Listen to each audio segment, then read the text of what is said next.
this morning. We also had a family conversation about the continuing resolution and the path ahead. Democrats have been very clear that we will not stand for cuts to vital programs. We will not support these partisan pills and policy writers that seek to criminalize abortion care. Those are our red lines. We still have concerns. We're still evaluating the proposal. We have concerns about the bifurcated nature of this proposal, but we have not taken a family position on the bill. And I think the concern is Speaker Johnson, this is very similar to the position we have been before. He is bleeding votes within his conference. He has put it on the suspension calendar. There is no prospect of him delivering the votes to achieve this success, to achieve the continuing resolution. And so that is a position that we're in. It is a position we were in before when Democrats put a significant number of votes up to ensure that the bill passed. I'd like to ask Vice Chair Luke. Chairman Aguilar has it absolutely correct. This CR doesn't have any spending cuts, and it doesn't have any poison pill policy writers. At the same time, we're still evaluating it to see if we're going to support it or not, and a decision has not yet been made. Why hasn't a decision been made? I mean, you guys are voting on this today at 4:30, and as you said, there's no spending cuts, there's no poison pills that Democrats have identified, so why not get behind it? Yeah, look, I think we're still hearing from members. We heard from Chair of Appropriations, Rosa DeLauro. She's my chair. I listen to her a lot.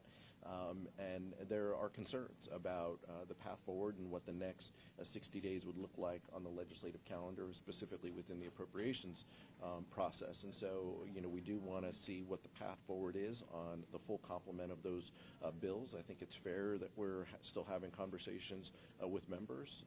We do plan to communicate before the vote. But nothing is set right now. What do you guys need from Speaker Johnson? What was the sentiment in the room today? Did it seem like members were open to this, or was it just simply too much to have this sort of two-step? I think members are in listening mode, but I do think it's fair that people are open to it. If it would be, we would be in a different position if the Senate, did some work and sent us an alternative. We don't have that before us. We have a potential government shutdown later this week. We also have members who have been here a long time, as have you, a number of weeks in a row, dealing with this Republican chaos. And so I think all of that is weighing on us, and we want to make sure, first and foremost, that government gets funded. That's our obligation and responsibility. We do not stand for shutdowns and showdowns. That's just not who we are. So to answer your question, funding government by continuing CRs is not a very good way of doing this. It's not efficient. It makes agencies' lives very difficult. And there's no top-line number still yet for how we're going to fund throughout the fiscal year. So we urge Republicans to at least have some semblance of coherence and at least put out a top-line number that tracks with what McCarthy and Biden had already agreed to.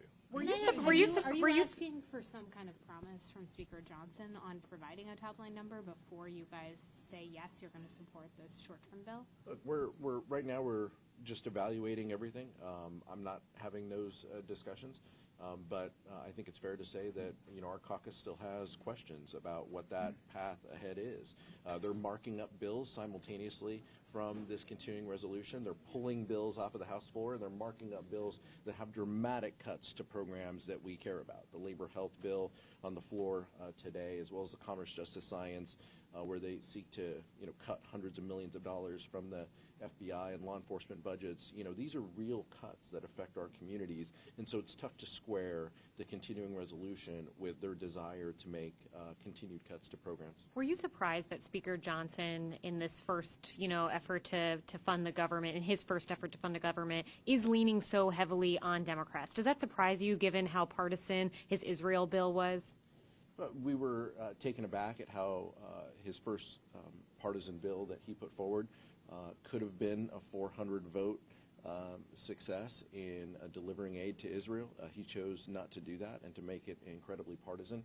But it doesn't surprise me that Democrats are going to have to play a role in providing votes for success and to achieve a legislative success. That was the story within the continuing resolution. That was the story to avoid the catastrophic debt limit. Democrats stand ready to deliver. That's just who we are. And it's unfortunate that so many of our Republican colleagues, come here and they don't want to govern. Were you Last- thinking last if there question, are guys. enough Democratic votes to get this passed today? We'll see in the next few hours. We'll see, but it's clear that the higher vote threshold is going to be a problem, and we've seen the public reporting that caucuses have come out against this on the Republican side, and so I think that poses a significant concern to the prospects of the bill. Thank you. Thank you.